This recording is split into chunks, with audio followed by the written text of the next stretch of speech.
Hey guys, welcome back to another book review. It will be up on Thursday, so I was at least able to keep my promise for a week. And today I actually have the book that I'm going to talk about in my hands, which I know last week I didn't, so I actually have this one in my hands. I read it in hardback form. So this book is called A Crime in the Family. It's by Sacha Batthyany. He is a Swiss journalist, but his family is Hungarian. This book was published in 2016 and then translated into English in 2017 from what I read and understood. So it was originally written in German. The translation is fine. It's not hard to read. It doesn't sound strange or anything. There's a couple words I didn't know the meaning of, but there are footnotes that tell you all of those things. So this book is rated 3.73 stars on Goodreads, which isn't bad. It isn't great. It isn't bad. It's pretty average, I think. I'm going to rate it 3 stars, I think, which for me is an average rating. Like I said, it wasn't bad. It wasn't super great. It wasn't super terrible. It was just an okay book.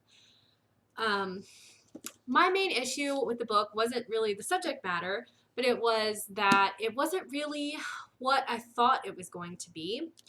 A big part of the blurb on the inside cover talks about this party, and I'm not giving anything away, it's on the inside cover, but it talks about this party that his Aunt Margaret had in, I think, March of 1945 on the border near the border of Austria and Germany.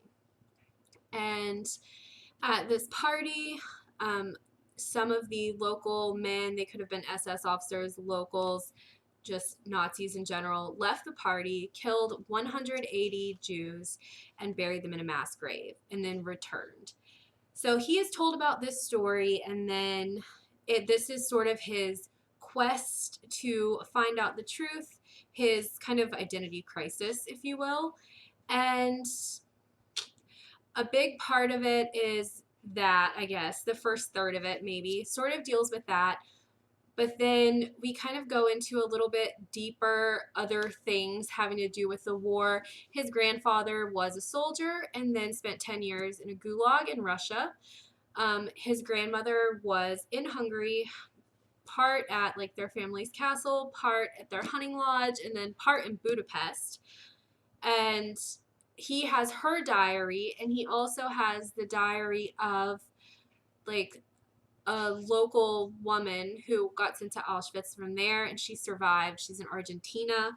So we have that. And then he has his own sort of thing that he's going through where he's talking to a psychiatrist, and he's thinking about trips that he took to all these places with his father. And there's that. And then there's the part that confused me a little bit. It's where he sort of imagines scenarios. He imagines at one point a German and Russian soldier meet, and in the 1980s, and they kind of have these conversations, or he imagines conversations between his grandmother and his aunt.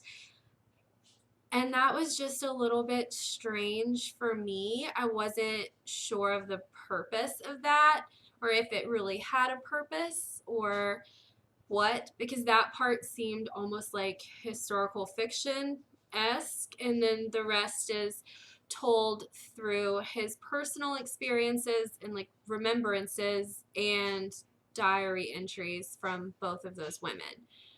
So I just don't know. I don't think that this was a bad book. I just am unsure. He is a journalist, so I find I often like nonfiction books written by journalists. There's usually just this wealth of information that they're able to get their hands on that interests me so deeply, and this doesn't have that. It reads almost like a personal memoir with these other parts thrown in as he tries to dissect all the things that are going on in his life at the time. So if you're interested in a personal memoir, or kind of if you've ever felt this is said a couple times in the book, that the most important part of your life happened before you were born.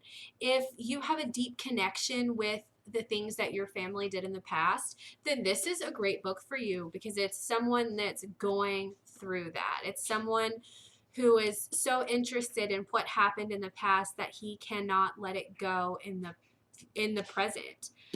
That he, spent years, I think he said 7 years, like looking through all of this and trying to find out the truth of what happened and meeting people associated with it and traveling to all of these places.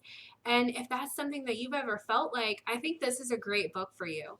I think that you will really enjoy it. I don't feel that way. That's not how I feel about my family. I don't feel like that. And I talked to some other people who were like, no, I don't feel like that either. So for us, it might be a little bit harder. The premise of the book is amazing. This like thing that we've never really heard of, this horrible event that happened that we've never heard of. And I just thought it was going to be like him delving into that, which is why I bought the book. But that wasn't really what it was. So I was a little disappointed because of that. But I think the book is well written. It's quite easy to read. I've read it over the course of about 5 days, but that's just because, I read a couple chapters before bed or a couple chapters when I woke up in the morning. But I will probably not read this book again. But that doesn't mean that there's anything wrong with it. That doesn't mean that it's a bad book. Like I said, if you're interested in little known World War II history or facts, if you're interested in, someone finding out all of this stuff about their family that they didn't know, like you'll like it.